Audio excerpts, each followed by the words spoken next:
Hey folks, I'm Mark Ryan. This is Super Review, and this is the Beyerdynamic DT 900 Pro X. That's right, it's got an X in the name, and to be perfectly honest, the name on this headphone is, it's a little bit extra and maybe a little bit obnoxious. But I gotta say, this might just be my favorite headphone in a really long time. So what this is a $260 dynamic driver headphone, open back, which kind of puts it squarely in the sights of something like, Sennheiser HD6XX, the 560S, some other headphones in this price range. But really, it was interesting. This headphone came out about a year ago, and Beyerdynamic was really pitching this toward creators. And ostensibly, I am a creator. It should be targeted at me, but I wasn't that interested in it specifically for its creator aspects. I was interested in it for general purpose use, listening to music primarily. And what got me interested in the DT 900 Pro X was the frequency response graph that Andrew at headphones.com made of this headphone. So if you don't watch the headphone show, you should check it out. Another nice headphone show here on YouTube. He made a frequency response graph of this headphone that got my interest. As a big fan of the Sennheiser HD600, this looked to be a similarly vocal-focused tuning, but with a really surprisingly linear bass, and I was very interested to hear it for myself and see how much I like this. So I bought this copy myself. I've had it for about a month or so, a little over a month. Been listening to it, comparing it to some of my other favorite headphones in this price range, and I'm ready to let you know what I think. So like all my other reviews, this is a live stream. If you're here now, watching now, you are live. If you have any questions about the 900 Pro X that we don't cover here, leave it in the live chat, and at the end of the review, we'll spend some time making sure that all of your burning open questions are answered. Otherwise, I don't know, if you're interested in checking out this headphone, I do have it linked in the description down below, but first of all, let's get to the review. And like I typically do, we'll start by talking about the physical stuff, what comes inside the box, the build quality, and then we'll get into talking about the sound, and then we'll do some head-to-head comparisons with some other headphones that you might be cross-shopping this with.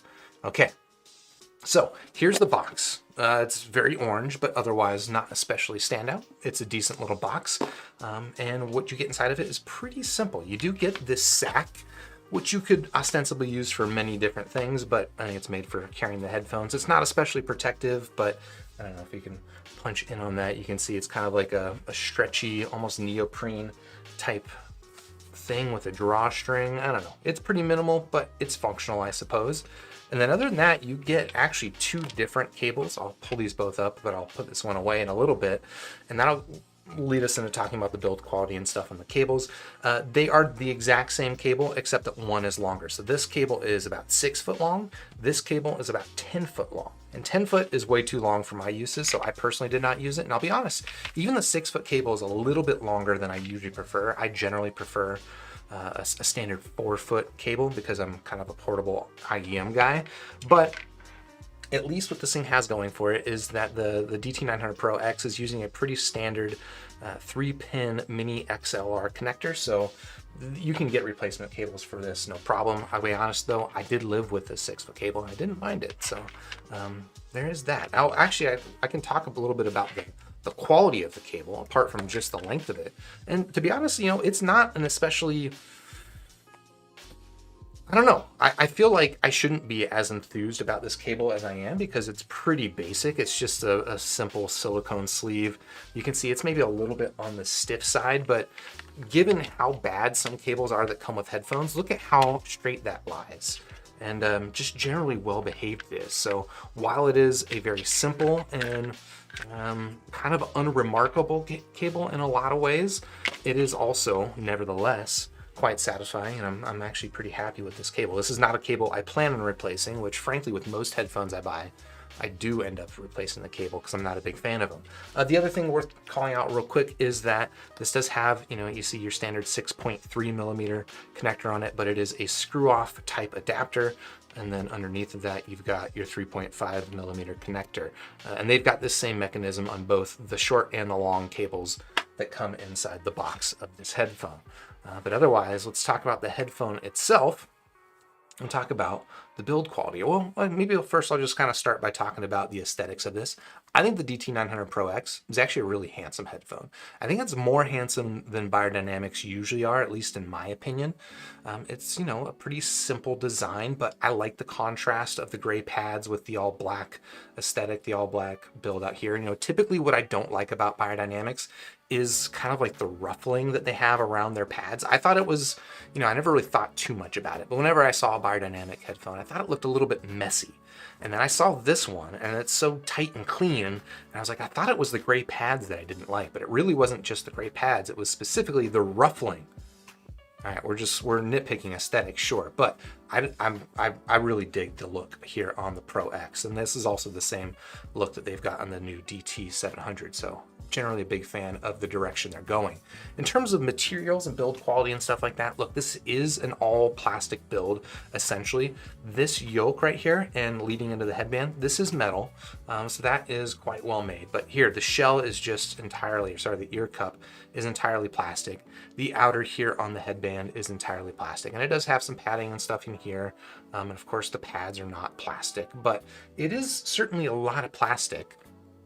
But I actually don't mind. I think it's actually a pretty sturdy plastic. There are a lot of plastic headphones out there, and plastics range the gamut from really cheap and crappy feeling to actually pretty nice and plush. So I would say this is kind of in the middle. This is generally a well-built headphone.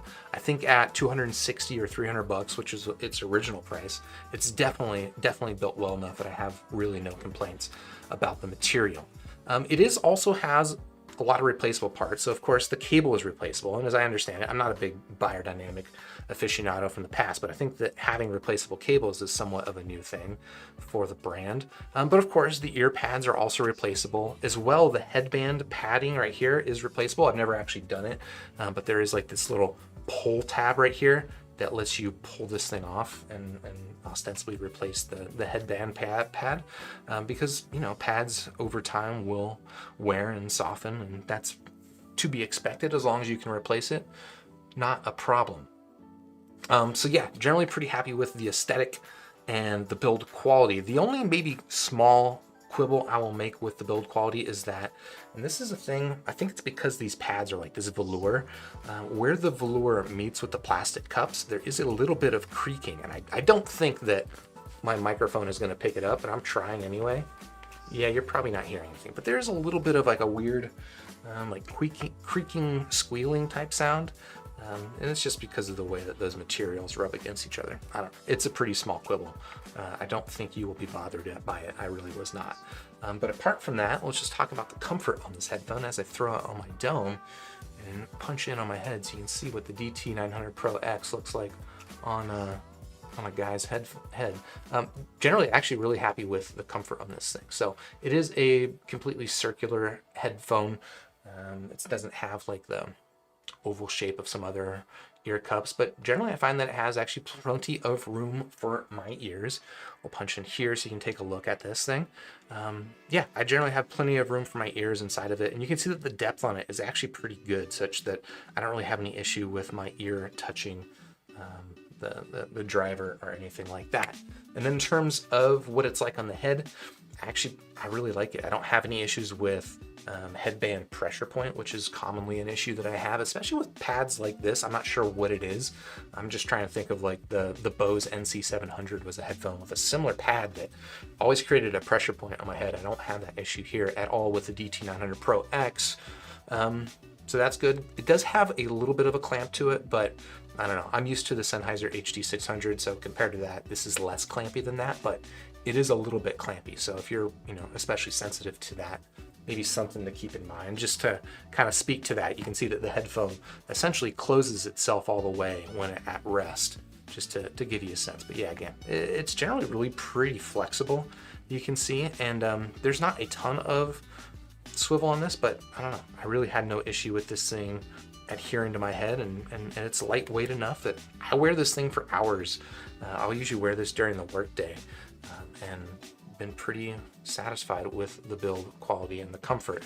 Again, the only small quibble I will make is that the velour pads on here, I know velour, again, it kind of can range from really scratchy to not too bothersome. This I would say is a little bit scratchy. That's just kind of comes with the territory of a velour pad, but it's certainly not as scratchy as velour pads that I've tried. If you've tried something like the Fidelio X2, I would say those are on the scratchy side versus the Sennheiser HD 600 I find on the comfortable side, and this I would say is kind of in the middle of those two. But yeah, there you go. There is the build quality, the physical stuff here on the Beyerdynamic DT 900 Pro X. So let's go and talk about the sound on this headphone.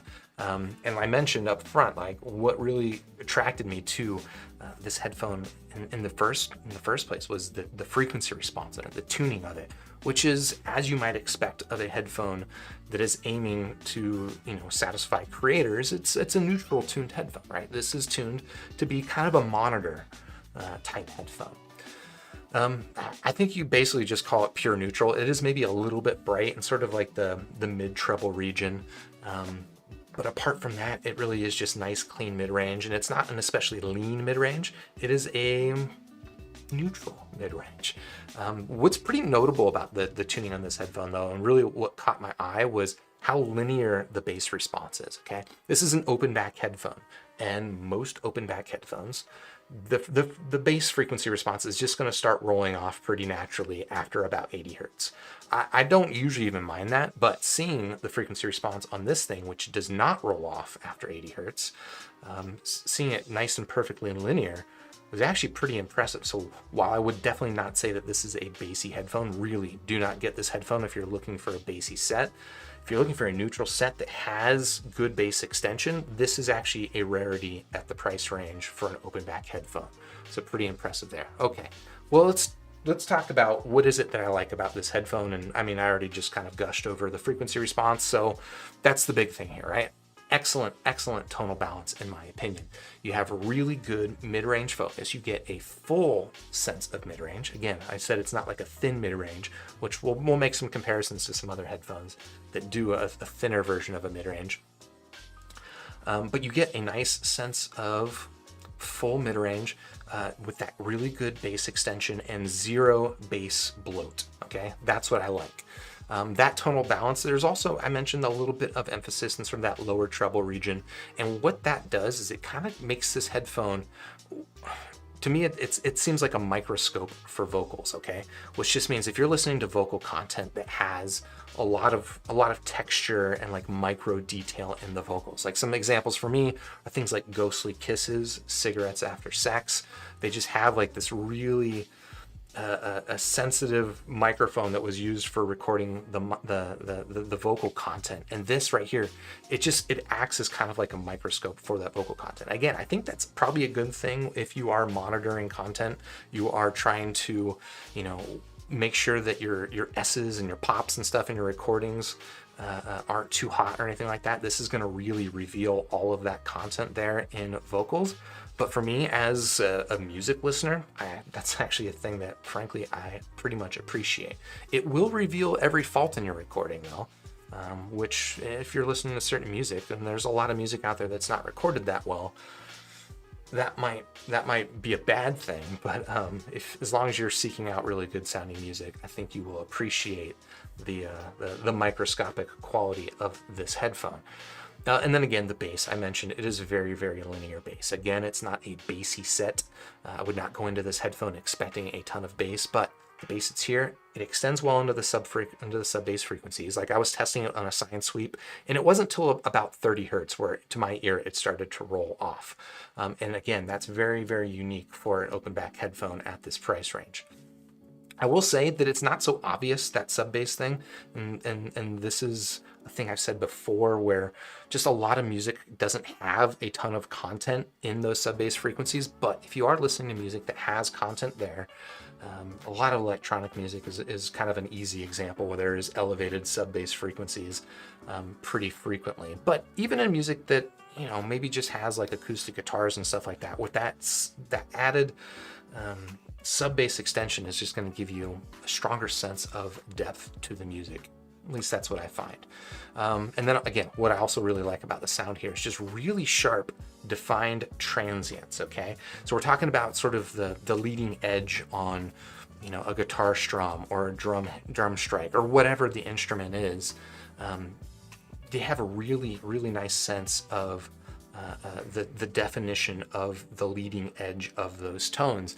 And what I find that contributes to is just really zero sense of blurring between instruments, really good separation and distinction between all sounds that are coming at you, even in really busy passages. So generally, I would say that that also contributes to a really good sense of layering and separation here on the DT 900 Pro X. So those are the things that I really quite like about the sound in this thing. But let's talk about some things that maybe I don't love, and there are always going to be some things that I can get nitpicky about. So let's talk about that.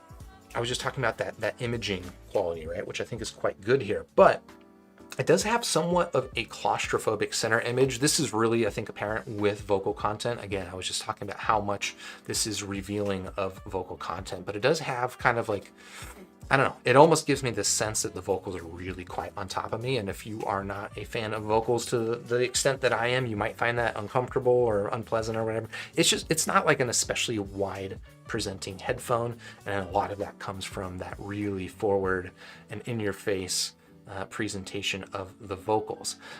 On the topic of that vocals too, I think that sometimes the tuning on the set can get a little bit aggressive there in the vocal region, can make the vocals a little bit edgy, maybe a little bit wet sounding and sort of like the S area, right? Get like lip smacking and pops and stuff in the vocal recording. That can sometimes be a little bit grating when it's emphasized as much as it is on this set. And it's, I would say, on the edge of sibilance. I never really had a strong issue with sibilance on this headphone, but depending on your recording, you know, I think this is aggressive enough in that treble region that this is likely to trigger some people's issues with sibilance for sure. This is not like a laid back, chill headphone by any stretch of the imagination.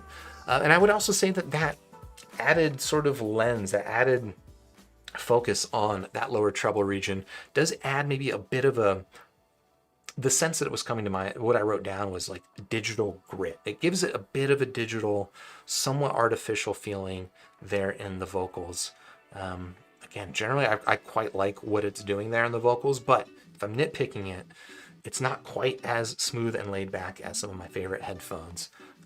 So there you go. And then also just kind of along with this tuning critique, you know, depending on your preferences, you might find that this headphone actually can sound a little bit dry and clinical depending on your preferences. So those are my general thoughts here on the DT 900 Pro X, but like I typically do, I want to bring in some other headphones for comparison. So let me move this stuff off the table, start making way for some headphones that I can hopefully use to put this into context for y'all, what I mean by these things, all right? Here we've got the Heifetmann Sundara. Here we've got the Sennheiser HD 600. And then of course we've got I don't know if I have enough room on my table for this. We'll figure out a way to make this work. Here I've got the Sennheiser HD 560S. And it's actually kind of interesting because of the price range on the DT 900 Pro X. It puts it in kind of the middle of a bunch of these things. So as a recap, $260 dynamic driver headphone. The HD 600, about $400. Sometimes you can find it for $300, but think of this as a $400 headphone, also dynamic driver headphone. We've got the 560S, which is a $200 headphone. So you can see this kind of fits right in the middle, also dynamic driver. And then here, the Heifetmann Sundara, I think it's around $300. And this is a little bit of a standout different in that this is a planar driver headphone. Okay, so that's just kind of setting the stage. Let's talk about how these things compare in terms of sound signature, technicalities, and then form factor, which are all kind of like the most important things for me. So sound signature here on the DT900, again, we just talked about this. I would call this thing neutral, a smidge bright up top with really pretty standout bass extension. In contrast, the HD 600 also I would describe as very much a neutral tune, but it's a little bit warmer in the mid-range versus this set, right? It doesn't have quite that treble emphasis, which makes this a little bit more mid-range focus. And then the bass on this set, not necessarily stand out, but it's not bad. I would say the bass on this is a little bit more mid-bassy, whereas here it is a little bit more full and extends well into the sub bass. Here on the HD 560S, tuning wise, again, it's another neutral headphone. All of these are some version of neutral, but the 560S is a little bit different in that it's kind of a little bit lean in the mid-range, right? I would say the mids are a little bit lean. It is also a little bit bright up top, but you also do get pretty good bass extension. Again, none of these are bassy sets. But both of these two are the two sets that will extend better into the sub bass frequencies. And then here the Hyphaman Sundara, again, it's neutral. I would say that the mid-range here is a little bit on the warm side, even more so than this. So the vocals region is less pushed forward to my ear here on the Sundara. And I would say of the bunch, it might actually be, well, both of these have kind of a smooth easiness to it, and that's the thing that really stands out here on the Sundara. So that is the tonal balances. If I'm ranking these in terms of my tonal preferences, I would say the HD600 is my favorite. The DT900 Pro would actually be my next favorite. And then probably it's probably a wash between the 560S and the Sundara, to be honest. I think the 560S is a little bit more natural to my ear, but it does come across a smidge lean. So I like the fuller, warmer sound here on the Sundara, but it also, the vocals don't come forward quite as much as I like on these sets. So there you go. That's just the general tonal balance. And then we'll talk about now sort of the more technical aspects of it. All right. DT900 Pro X, again, we just got done talking about this. I think it gives you a very stellar vocal reproduction, really good separation and layering with that really strong sense of that leading transient edge that gives a really good sense of separation between sounds and good sense of imagery. It does give it maybe a little bit of a crispiness on the edges, a slightly digital sense that can come through sometimes. So that would be kind of the one knock here on the DT900. The HD600, in contrast, I would say actually gives me kind of a better sense of depth and layering. It's maybe a little bit less wide and a little bit more kind of front to back depth. Gives me maybe a better sense of that sort of frontal image. And it's just generally a less aggressive edge in the treble while still delivering really pretty standout, rich and detailed mid-range, which is what I love here about the HD600. It's interesting going back and forth between all these, and that like there's nothing in particular that stands out technically about the HD600 except that it does nothing wrong and it does everything right. So I don't know. This is kind of been a difficult one for me to describe on the technical end. The 560S here, I would say actually probably has, of the bunch, the bass that stands out the most. So while I say both of these have pretty well extended bass, this one actually comes across a little bit more so. I think maybe because it's leaner in the mid-range, the bass kind of pops a little bit more. At least that's my theory. So that's got that going for it. I would say also of the bunch, it has the widest sound field, widest head stage going for it. It does, I think though, have a little bit more of that lower treble grit, which I find more irritating here on the 560S than here on the Beyerdynamic.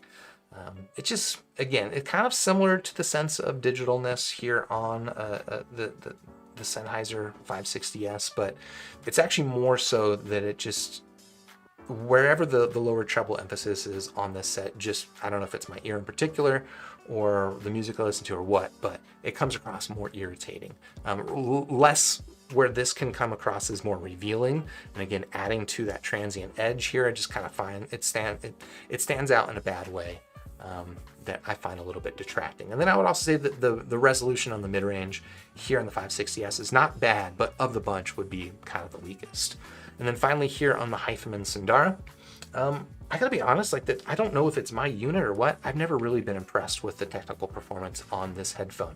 I think the transients are kind of blurred, and I think a lot of that comes from a treble performance. It's really just not that sharp. The bass, like the 600, does roll off a little bit, but I do think that this actually gives a little bit better sense of depth. Generally, I would say that the Sundara is a smooth and easy, it's a really easy listening headphone. But unfortunately, I do think that of the bunch, in terms of like separation and the stuff that I like in the technical performance of a headphone, I find this one probably the weakest actually. So if I were ranking these just purely in terms of technical performance, I mean, I had good things and bad things to say about a lot of these things, so this is a little bit arbitrary, but I'll say that as they stand out to me, the DT900 Pro X stands out to me as the more technical of the bunch, followed by the HD600, and then the 560S, which has got, you know, the good sound field, and then probably followed up finally by the Sundara.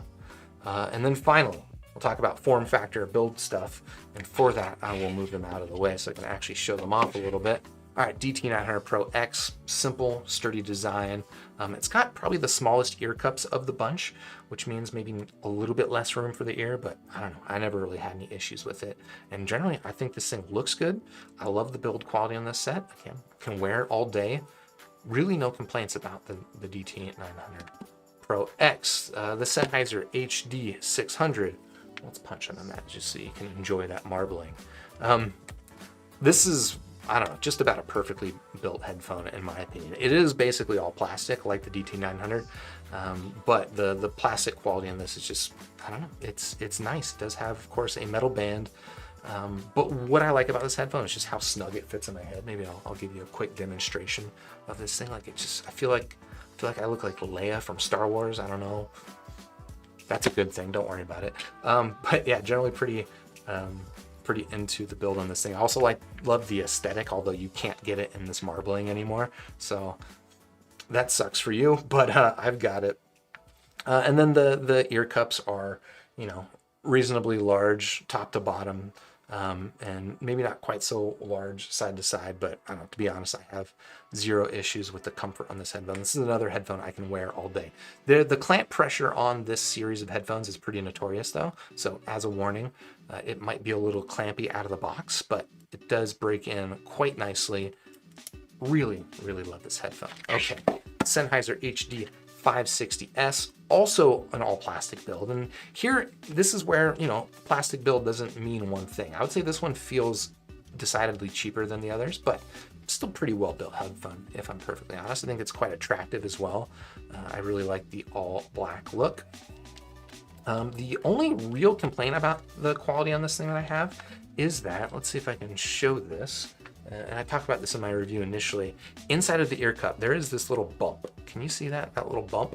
I can actually feel that on the back of my ear. And it's not actually uncomfortable per se, but I do find it a little bit annoying there. Otherwise, oh, it's generally a pretty well built headphone. Those are words. Generally pretty happy with it, but I don't know. It doesn't quite have the fit and finish of the other headphones, but maybe it makes sense because of the price range. Maybe where this really kind of stands out is a little bit cheaper is kind of here in the headband where you got these little sharp exposed edges and stuff like that, but mostly quibbling.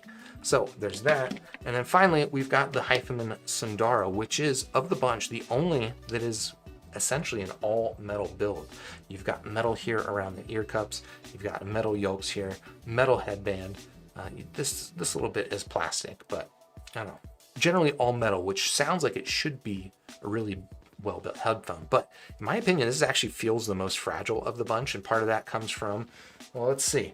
For starters, these are not the stock pads. I replaced the stock pads because I bought this secondhand, and I put on some new pads, and I was surprised at how easily these pads essentially disintegrate. They're very, very fragile pads. I don't know if you can totally see, but there's parts where they meet the cups here where it's essentially kind of tearing already. So not super impressed with the quality on the pads. And then also up here, you might notice I've got pieces of tape holding the headband in place, because otherwise the mechanism on this thing is just really kind of lost all of its hold and it will not hold its shape. So despite it being all metal and also, you know, fitting reasonably comfortably, there's this Sundara on my head, I've never actually been super impressed with the build quality on this headphone. Ear pads wise, you can see they are pretty large ear pads, but the hole inside for your ear is probably actually about the same size as the Beyerdynamic.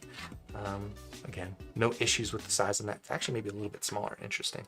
But yeah, so if I were ranking these in terms of build quality, I would say of the bunch, I'd probably pick the Sennheiser HD600, no surprise there, but the DT900 Pro X, not far behind, and then the HD600 or 560S would be next, and then at the bottom of the pack, my opinion, build quality would be the Sundara. And then the last thing that I will touch on real quickly before I give a score to the DT900 Pro is just talking about the drivability of this headphones, because I know a lot of people are concerned about that.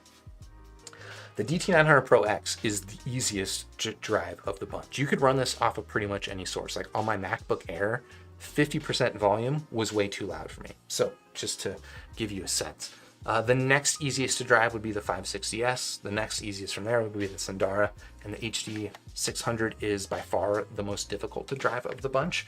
If you've got a basic headphone amplifier, it won't be a problem for you, but if you're running off a smartphone or something like that, I think these three are probably going to be a better fit for you, especially the Beyerdynamic DT. Okay, so those are all my thoughts on this here Beyerdynamic DT 900 Pro X. So I got to give it a score. So out of 5 stars, I'm going to give this headphone a very, very solid 4 stars out of 5. I mentioned up top, this might just be my favorite new headphone in years, and it really is. Like, this is a headphone that I'm going to be using, I think, pretty regularly in my life because I like the comfort of it, I like the aesthetic of it, it feels well built, and I like that extra edge that it gives me on vocal content. Maybe not the most relaxing laid back listen, but it's also not like purely analytical and sterile. It gives you enough of mid-range warmth that satisfies me as an HD 600 listener, and I'm pretty enthused with it. So if you're interested in checking out the Beyerdynamic DT 900 Pro X, I got a link in the description down below, but while you're down there, if you found this review helpful, please hit the like button, subscribe to the channel, ding the YouTube bell, and I'll catch you on the next super review, unless you're here live, in which case hang out, let's have a chat. While I grab a sip of water, because this is quite warm here.